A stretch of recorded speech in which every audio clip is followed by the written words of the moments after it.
Welcome back to my channel. இன்றைக்கி நம்ம சேனலில் வந்து ஒரு புது விலாக் தான் பார்க்க போகிறோம். அது கூடயே வந்து நான் ரீசெண்டாக விசிட் பண்ண ஒரு ஃபேமஸான டெம்பிளை பற்றி தான் இந்த வீடியோவில் நம்ம பார்க்க போகிறோம்.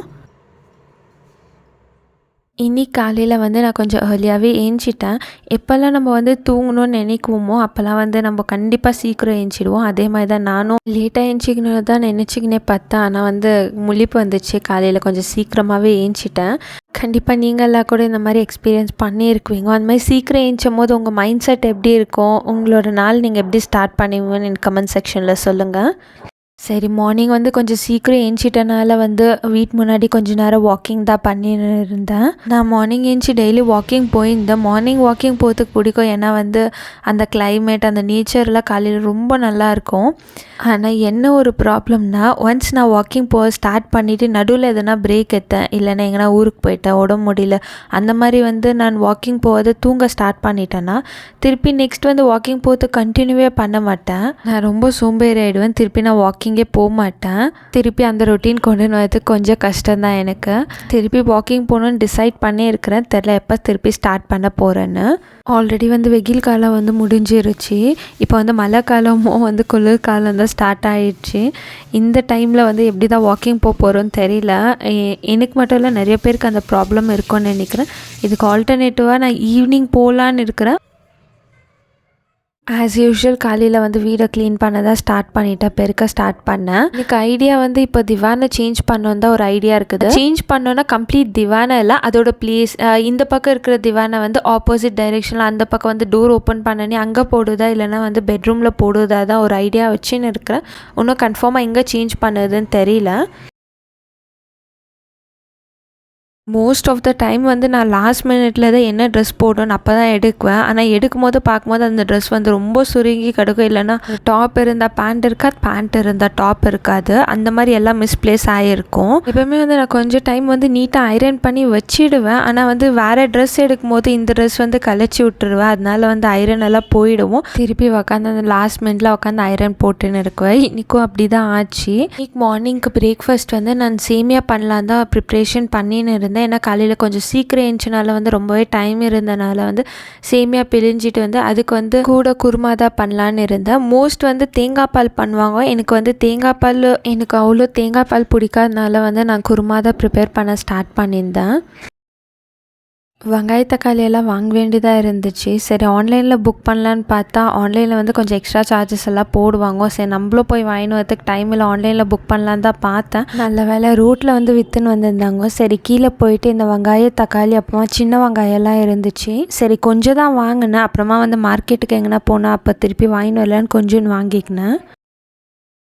துணியெல்லாம் கொஞ்சம் வாஷ் பண்ண வேண்டியது கொஞ்சம் நிறையவே இருந்துச்சு. சரி, காலையில் கொஞ்சம் சீக்கிரம் ஏஞ்சனால வந்து கொஞ்சம் வேலையெல்லாம் காலையிலே முடிச்சிட்டேன். மார்னிங்க்கு பிரேக்ஃபாஸ்ட் எல்லாம் அப்படியே ப்ரிப்பேரும் பண்ணிவிட்டு சரி அப்படியே துணியெல்லாம் தான் வாஷ் பண்ணி எல்லாம் போட்டேன். எனக்கு மத்தியானத்துக்கு மேலே தான் கொஞ்சம் ஒர்க் இருந்துச்சு. சரி, அதனால் காலையிலலாம் கொஞ்சம் ஃப்ரீயாக இருக்கிறனால வந்து மார்னிங் பிரேக்ஃபாஸ்ட் கொஞ்ச நேரத்தில் வந்து லஞ்ச் எல்லாம் ப்ரிப்பேர் பண்ணிவிட்டு அப்புறமா வந்து மத்தியானம் சாப்பிட்டுட்டு தான் கிளம்பலான்னு பிளான் இருந்தது எனக்கு. ஃபஸ்ட்டெல்லாம் வந்து நான் பிரேக்ஃபாஸ்ட், லஞ்ச், டின்னர் எல்லாம் வந்து ரொம்ப கரெக்ட் டைம் சாப்பிட்டுன்னு இருந்தேன். இப்போல்லாம் வந்து அப்படி இல்லவே இல்லை. இஷ்டத்துக்கும் டைம் சேஞ்ச் பண்ணினே இருக்கிறேன். மார்னிங் பிரேக்ஃபாஸ்ட் சாப்பிட்றதே வந்து ஒரு 11 o'clock கூட ஆயிடுது, ஒரு வாட்டி 11:30க்கும் ஆயிடுது. எவ்வளோதான் சீக்கிரம் சாப்பிடணும்னு நினச்சா வந்து எதனா ஒரு ஒர்க் வந்துடும். அதனாலே வந்து கொஞ்சம் பிரேக்ஃபாஸ்ட் லேட் ஆயிடுச்சுன்னா அப்படியே நெக்ஸ்ட் வந்து லஞ்சு, டின்னர் எல்லாமே கம்ப்ளீட்டாக லேட் ஆகிடும். அதான் நான் நினச்சிக்குவேன். ஸ்கூல் டேஸ்லலாம் எப்படி நம்ம கரெக்டாக சாப்பிட்டுடுவோன்னு 9 o'clock நம்ம பிரேக்ஃபாஸ்ட் முடிச்சுட்டு மத்தியானம் 1 o'clock லஞ்ச் சாப்பிட வந்துடுவோம். நைட் டின்னர் கூட 8 o'clock முடிச்சுட்டு போய் பத்துருவோம் சீக்கிரமாகவே. ஆனால் இப்போ வந்து நைட் டின்னர் ஒரு வாட்டி சாப்பிட்றதுக்கு 10-10:30 ஆயிடுது. நம்ம ஸ்கூல் அண்ட் காலேஜில் இருக்கிற வரைக்கும் வந்து எல்லாமே கரெக்டாக ஃபாலோ பண்ணியிருந்தோம். அந்த ஏஜ் தாண்டின பிறகு தான் நம்ம இஷ்டத்துக்கும் டைமிங் எல்லாம் சேஞ்ச் பண்ணின்னு நம்ம இஷ்டத்துக்கும் சாப்பிட்டுன்னு இருக்கிறோம். ஆனால் அதனால வந்து நம்ம ஹெல்த் ரொம்ப ஸ்பாயில் ஆகுதுன்னே தெரிய மாட்டேங்குது. நிறைய பேர் வந்து இந்த மாதிரி சுச்சுவேஷன் கோத்ரூ பண்ணின்னு இருக்குவீங்கன்னு நினைக்கிறேன். இன்கேஸ் நீங்கள் யாருன்னா கோத்ரூ பண்ணின்னு சடனாக சேஞ்ச் பண்ணிக்கினீங்கன்னா எப்படி சேஞ்ச் பண்ணிக்கிறீங்கன்னு வந்து எனக்கு கமெண்ட் செக்ஷனில் சொல்லுங்கள். ஸ்டார்டிங் வீடியோலேயே சொன்ன மாதிரி ஒரு ஃபேமஸான டெம்பிளுக்கு போயிருந்தேன்னு சொன்னேன்லங்க, அதோட வீடியோ தான் இது. எந்த கோயில்னால் பெங்களூரில் வந்து ஈஜிபுராவில் இருக்கிற டெம்பிளுக்கு தான் போயிருந்தேன். ஈஜிபுராவில் இருக்கிற டெம்பிள்னு சொன்னோன்னே நிறைய பேருக்கு தெரிஞ்சிருக்கும். ஈஜிபுராவில் இருக்கிற 108 விஷ்ணு டெம்பிளுக்கு தான் போயிருந்தேன். இந்த டெம்பிளுக்கு போவேன்னு எந்த ஒரு பிளானும் இல்லை. சடனாக அன்றைக்கி வந்து போகணுன்னு தோணுச்சு. வீட்டில் சொன்னோன்னே சரின்னு சொன்னாங்க. சரி அந்த டெம்பிளுக்கு போய் பார்க்கும்போது அவ்வளோ ரஷ்ஷு. நாங்கள் போன அன்றைக்கி வந்து சாட்டர்டே வேறு. க்யூ வந்து 2 ரோடு வரைக்கும் இருந்துச்சு. உள்ள கோயிலுக்குள்ளே என்ட்ரு ஆகிறதுக்கே 1.5 hour ஆகிட்டு இருந்துச்சு. அவ்வளோ ரஷ் வேறு. இங்கே உள்ளே என்ட்ரு ஆனேன்னே வந்து கொஞ்சம் தூரத்தில் வந்து 2 க்யூ வந்து பிரியுது. ஒன்று வந்து மேலே சாமி ஸ்டாச்சு கிட்ட போய் பார்க்குற மாதிரி ஒரு க்யூ இருக்குது. இன்னொரு க்யூ வந்து கோயிலுக்குள்ளே போகிறதுக்கு தான். நாங்கள் ஃபஸ்ட்டு மேலே சாமி ஸ்டாச்சுவை பார்க்கலாம் தான், கிட்ட போய் பார்க்கலாம் தான், அந்த க்யூக்கு தான் போயிருந்தோம். அதுக்கும் அவ்வளோ ரஷ் இருந்துச்சு. சாமியை பார்க்கும்போது அவ்வளோ நல்லா இருந்துச்சு. அங்கேருந்து கிளம்பி வரத்துக்கு மனசே இல்லை. நம்மளுக்கு ஒரு கம்ப்ளீட் சாட்டிஸ்ஃபேக்ஷனே இருந்துச்சு. அவ்வளோ நல்லா இருந்துச்சு. இதோட லைவ் வீடியோ கூட நம்ம சேனலில் அப்லோட் பண்ணியிருக்கிறோம். வீடியோ லிங்க் கீழே கூட டேக் பண்ணுறேன், நீங்கள் செக் பண்ணி பாருங்கள். யாரெல்லாம் வந்து இந்த கோயிலுக்கு போயிருக்கிறீங்க, உங்களோட எக்ஸ்பீரியன்ஸ் எப்படி இருந்துச்சுன்னு வந்து எனக்கு கமெண்ட் செக்ஷனில் சொல்லுங்கள். போகாதவங்க கண்டிப்பாக விசிட் பண்ணி பாருங்கள். உங்களுக்கு ஒரு பாசிட்டிவ் ஃபீலிங்காகவே இருக்கும். நானும் இன்னொரு வாட்டி போகலான்னு பிளான் வச்சுன்னு இருக்கிறேன். அது எப்போ போகிறதுன்னு தெரியல. மதியானத்துக்கு லஞ்ச் வந்து சிம்பிளாக வந்து ரைஸ், சாம்பார், ரசம், அப்புறமா இந்த ஜவ்வரிசி வத்தல் வந்து ப்ரீவியஸாக நான் கடைக்கு போனிருந்த போது வாங்கின்னு வந்திருந்தேன். சரி அது இருந்தனால அதை தான் பொரித்தேன். ஜவ்வரிசி வத்தல் நல்லா இருந்துச்சு. ஆனால் நான் ஃபஸ்ட் டைம் என்ன பண்ணேன்னா எண்ணெய் ஊற்றி சின்னதாக தான் இருக்கும்னு நினச்சி ஒரே டைம் வந்து 2 போட்டுட்டேன். 2 போடும்போது என்னென்னா ஒன்றுக்கு ஒன்று வந்து அட்டாச் ஆகிட்டு சரியாகவே அது வந்து பொரியல.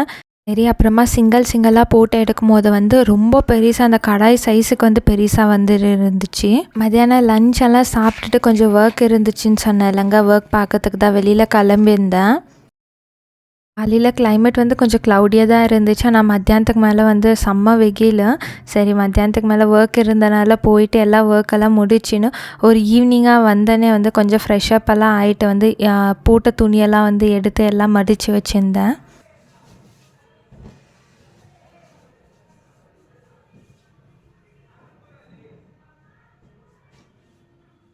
கிளைமேட் கொஞ்சம் சடனாக சேஞ்ச் ஆகிறனால வந்து நான் அப்பப்போ வந்து வெளியில் ஜூஸ், ஐஸ்கிரீம் வேறு சாப்பிட்றனால வந்து கொஞ்சம் கோல்ட் ஆகிற மாதிரி ஆகிட்டு இருந்துச்சு. சரி ஈவினிங் மேலே கொஞ்சம் கஷாயெல்லாம் போட்டு குடிச்சிட்டு வந்து கொஞ்ச நேரம் அப்படியே டிவி பார்த்துன்னு டைம் ஸ்பெண்ட் பண்ணிக்கின்னு கொஞ்சம் ஒர்க் இருந்தது அப்படியே முடிச்சுட்டு நைட் டின்னர் தான் ப்ரிப்பேர் பண்ண ஸ்டார்ட் பண்ணிட்டேன். சரி டின்னரெல்லாம் பண்ணிவிட்டு இப்போ ரீசெண்டாக வந்து ஃப்ரெண்ட் எனக்கு வந்து ஒரு புக் சஜஸ்ட் பண்ணியிருந்தாங்க. கொஞ்சம் போர் அடித்து அந்த புக் படித்து பாரு உனக்கு பிடிக்குமான்னு. சரி அந்த புக்கை தான் படிக்க கொஞ்சம் ஸ்டார்ட் பண்ணியிருந்தேன். நீங்கள் போர் அடிக்கும் போது என்ன மாதிரி டைம் ஸ்பெண்ட் பண்ணுவீங்கன்னு எனக்கு கமெண்ட் செக்ஷனில் சொல்லுங்கள். இன்கேஸ் வந்து நீங்கள் வந்து புக் ரீடிங் லவர்ஸாக இருந்தீங்கன்னா நீங்கள் என்ன மாதிரி புக்ஸ் எல்லாம் படிக்குவீங்க, என்ன மாதிரி புக்ஸ் நல்லா இருக்கும்னு கண்டிப்பாக கமெண்ட் செக்ஷனில் சொல்லுங்கள். ஐ ஹோப் உங்கள் எல்லாருக்கும் இந்த வீடியோ பிடிச்சிருக்குன்னு நினைக்கிறேன். நெக்ஸ்ட் என்ன மாதிரி வீடியோ போடலான்னு கண்டிப்பாக கமெண்ட் செக்ஷனில் கமெண்ட் பண்ணுங்கள்.